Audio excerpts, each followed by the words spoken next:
بسم اللہ الرحمن الرحیم۔ وارڈ نمبر 15 میں انشاءاللہ ہم حضرت وسلم نے جب تبلیغ کا آغاز کیا تو اس سے ہم ابتدا کریں گے انشاءاللہ۔ پہلا مرحلہ تھا خفیہ دعوت کے 3 سال۔ یہ معلوم ہے کہ مکہ دین عرب کا مرکز تھا، یہاں کعبہ کے پاسبان بھی تھے اور ان بتوں کے نگہبان بھی جنہیں پورا عرب تقدیس کی نظر سے دیکھتا تھا۔ اس لیے کسی دور افتادہ مقام کی بنسبت مکہ میں مقصد اصلاح تک رسائی ذرا زیادہ دشوار تھی۔ یہاں ایسی عظیمت درکار تھی جس سے مصائب و مشکلات کے جھٹکے اپنی جگہ سے نہ ہلا سکیں۔ اس کیفیت کے پیش نظر حکمت کا تقاضا تھا کہ پہلے دعوت و تبلیغ کا کام پس پردہ انجام دیا جائے تاکہ اہل مکہ کے سامنے اچانک ایک ہیجان خیز صورتحال نہ آ جائے۔ یہ بالکل فطری بات تھی کہ رسول اللہ صلی اللہ علیہ وآلہ وسلم سب سے پہلے ان لوگوں پر اسلام پیش کرتے جن سے آپ صلی اللہ علیہ وآلہ وسلم کا سب سے گہرا ربط و تعلق تھا، یعنی اپنے گھر کے لوگوں اور دوستوں پر۔ چنانچہ آپ صلی اللہ علیہ وآلہ وسلم نے سب سے پہلے انہی کو دعوت دی۔ اس طرح آپ صلی اللہ علیہ وآلہ وسلم نے ابتدا میں اپنی پہچان کے ان لوگوں کو حق کی طرف بلایا جن کے چہروں پر آپ بھلائی کے آثار دیکھ چکے تھے، یہ جان چکے تھے کہ وہ حق اور خیر کو پسند کرتے ہیں، آپ کے صدق و صلاح سے واقف ہیں۔ پھر آپ نے جنہیں اسلام کی دعوت دی ان میں سے ایک ایسی جماعت نے جسے کبھی بھی رسول اللہ صلی اللہ علیہ وآلہ وسلم کی عظمت، جلالت نفس اور سچائی پر شبہ نہ گزرا تھا، آپ کی دعوت کو قبول کر لی۔ یہ اسلامی تاریخ میں سابقین اولین کے وصف سے مشہور ہیں۔ ان میں سر فہرست آپ صلی اللہ علیہ وآلہ وسلم کی بیوی ام المومنین حضرت ختیجہ رضی اللہ تعالی عنہا بنت خویلد، آپ صلی اللہ علیہ وآلہ وسلم کے آزاد کردہ غلام حضرت زید بن ثابت رضی اللہ تعالی عنہ، آپ کے چچیرے بھائی حضرت علی بن ابن طالب جو ابھی آپ صلی اللہ علیہ وآلہ وسلم کے زیر کفالت بچے تھے، اور آپ صلی اللہ علیہ وآلہ وسلم کے یار غار حضرت ابوبکر صدیق رضی اللہ تعالی عنہ اجمعین ہیں۔ یہ سب کے سب پہلے ہی دن مسلمان ہو گئے تھے۔ اس کے بعد ابوبکر رضی اللہ تعالیٰ عنہ اسلام کی تبلیغ میں سرگرم ہو گئے۔ وہ بڑے ہر دل، عزیز، نرم خو، پسندیدہ خصال کے حامل، با اخلاق اور دریا دل تھے۔ ان کے پاس ان کی مروت، دور اندیشی، تجارت اور حسن صحبت کی وجہ سے لوگوں کی آمد و رفت لگی رہتی تھی۔ چنانچہ انہوں نے اپنے پاس آنے جانے والوں اور اٹھنے بیٹھنے والوں میں سے جس کو قابل اعتماد پایا اسے اب اسلام کی دعوت دینی شروع کر دی۔ ان کی کوشش سے حضرت عثمان رضی اللہ تعالیٰ عنہ، حضرت زبیر رضی اللہ تعالیٰ عنہ، حضرت عبد الرحمن بن عوف رضی اللہ تعالیٰ عنہ، حضرت سعد بن ابی وقاص رضی اللہ تعالیٰ عنہ اور حضرت طلحہ بن عبید رضی اللہ تعالیٰ عنہ مسلمان ہوئے۔ یہ بزرگ اسلام کا اول دستہ تھے۔ شروع میں جو لوگ اسلام لائے انہی میں حضرت بلال حبشی رضی اللہ تعالیٰ عنہ بھی ہیں۔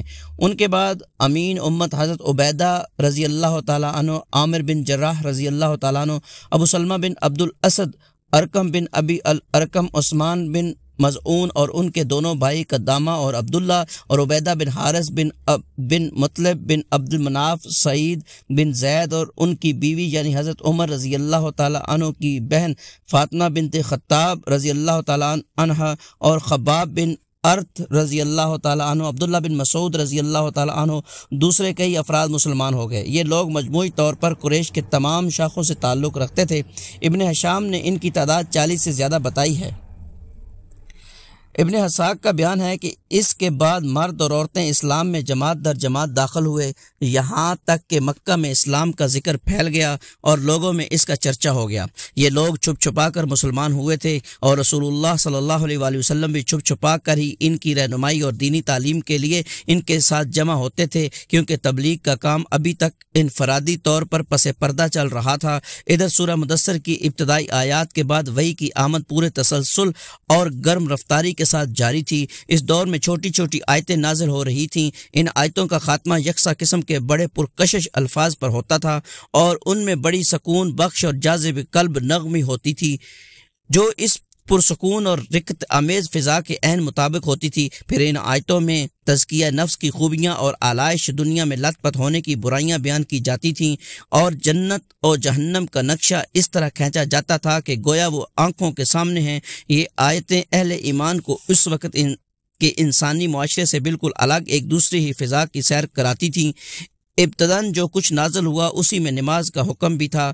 مقاتل بن سلیمان کہتے ہیں کہ اللہ تعالیٰ نے ابتدا اسلام میں 2 رکعت صبح اور 2 رکعت شام کی نماز فرض کی، کیونکہ اللہ تعالیٰ کا ارشاد ہے صبح اور شام اپنے رب کی حمد کے ساتھ اس کی تسبیح کرو۔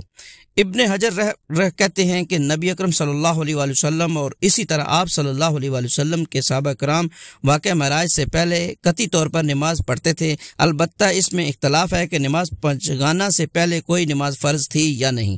کچھ لوگ کہتے ہیں کہ سورج کے طلوع اور غروب ہونے سے پہلے ایک نماز فرض تھی۔ حارث بن اسامہ نے ابن لیہ کے طریق سے موصل حضرت بن زید بن حارث رضی اللہ تعالیٰ عنہ سے یہ حدیث روایت کی ہے کہ رسول اللہ صلی اللہ علیہ وآلہ وسلم پر ابتداً جب وحی آئی تو آپ صلی اللہ علیہ وآلہ وسلم کے پاس جبرائیل علیہ السلام تشریف لائے اور آپ کو وضو کا طریقہ سکھایا۔ جب وضو سے فارغ ہوئے تو ایک چلو پانی لے کر شرمگاہ پر چھینٹا مارا۔ ابن ماجہ نے بھی اس کی مفہوم کی حدیث روایت کی ہے۔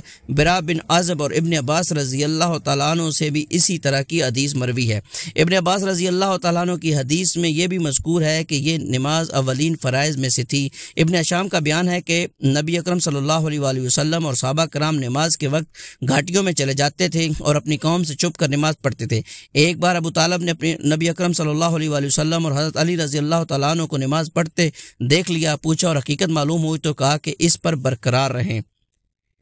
مختلف واقعات سے ظاہر ہے کہ اس مرحلے میں تبلیغ کا کام اگرچہ انفرادی طور پر چھپ چھپا کر کیا جا رہا تھا، لیکن قریش کو اس کی سن گن لگ چکی تھی، البتہ انہوں نے اسے قابل توجہ نہ سمجھا۔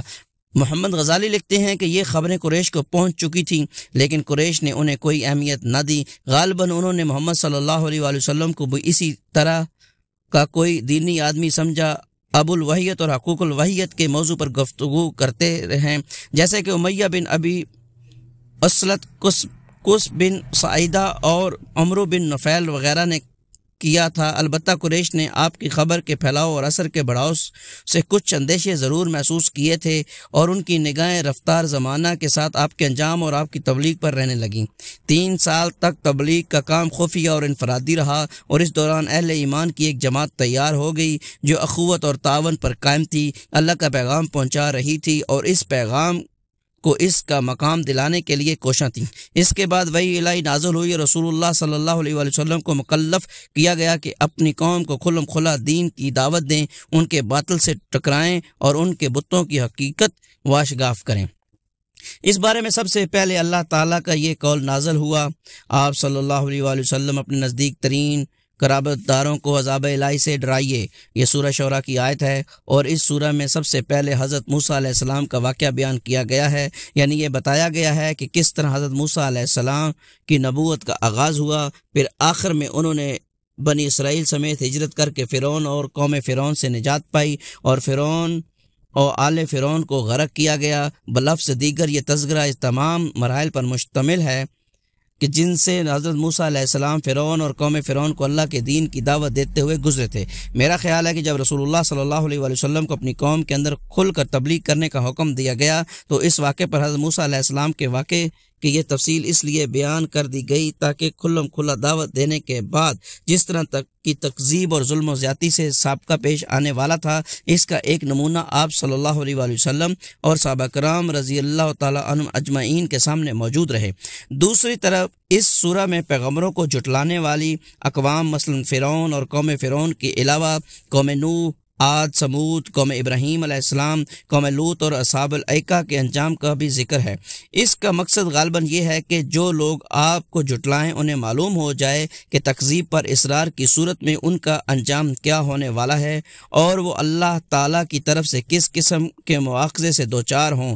نیز اہل ایمان کو معلوم ہو جائے کہ اچھا انجام انہی کا ہوگا، جھٹلانے والوں کا نہیں۔ بہرحال اس آیت کے نزول کے بعد نبی اکرم صلی اللہ علیہ وآلہ وسلم نے پہلا کام یہ کیا کہ بنی ہاشم کو جمع کیا، ان کے ساتھ بنی مطلب، بنی عبد مناف کو بھی ایک جماعت تھی، کل 45 آدمی تھے، لیکن ابو لہب نے بات لپک لی اور بولا، دیکھو یہ تمہارے چچا اور چچیرے بھائی ہیں، بات کرو لیکن نادانی چھوڑ دو اور یہ سمجھ لو کہ تمہارا خاندان سارے عرب سے مقابلے کی تاب نہیں رکھتا اور میں سب سے زیادہ حقدار ہوں کہ تمہیں پکڑوں، پس تمہارے لیے تمہارے باپ کا خانوادہ ہی کافی ہے، اور اگر تم اپنی بات پر قائم رہے تو یہ بہت آسان ہوگا کہ قریش کے سارے قبائل تم پر ٹوٹ پڑیں اور بقیہ عرب بھی ان کی امداد کریں۔ پھر میں نہیں جانتا کہ کوئی شخص اپنے باپ کے خانوادے کے لیے تم سے بڑھ کر شر اور تباہی کا باعث ہوگا۔ اس پر نبی اکرم صلی اللہ علیہ وآلہ وسلم نے خاموشی اختیار کر لی اور اس مجلس میں کوئی گفتگو نہ کی۔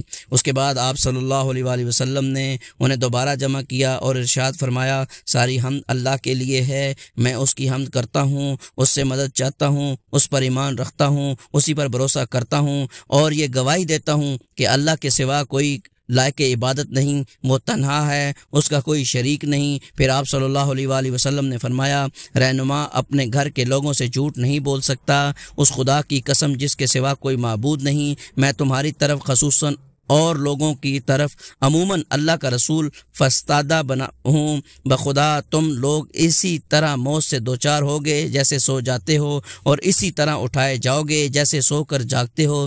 پھر جو کچھ تم کرتے ہو اس کا تم سے حساب لیا جائے گا، اس کے بعد یا تو ہمیشہ کے لیے جنت ہے یا ہمیشہ کے لیے جہنم۔ اس پر ابو طالب نے کہا، نہ پوچھو، ہمیں تمہاری معاونت کس قدر پسند ہے، تمہاری نصیحت کس قدر قابل قبول ہے، اور ہم تمہاری بات کس قدر سچی جانتے مانتے ہیں، اور یہ تمہارے والد کا خانوادہ جمع ہے اور میں بھی ان کا ایک فرد ہوں۔ فرق اتنا ہے کہ میں تمہاری پسند کی تکمیل کے لیے ان سب سے پیش ہوں، لہذا تمہیں جس بات کا حکم ہوا ہے اسے انجام دو۔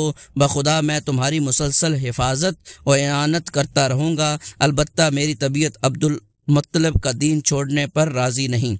ابو لہب نے کہا، یہ خدا کی قسم برائی ہے، اس کے ہاتھ دوسروں سے پہلے تم لوگ خود ہی پکڑ لو۔ اس پر ابو طالب نے کہا، خدا کی قسم جب تک میری جان میں جان ہے ہم ان کی حفاظت کرتے رہیں گے۔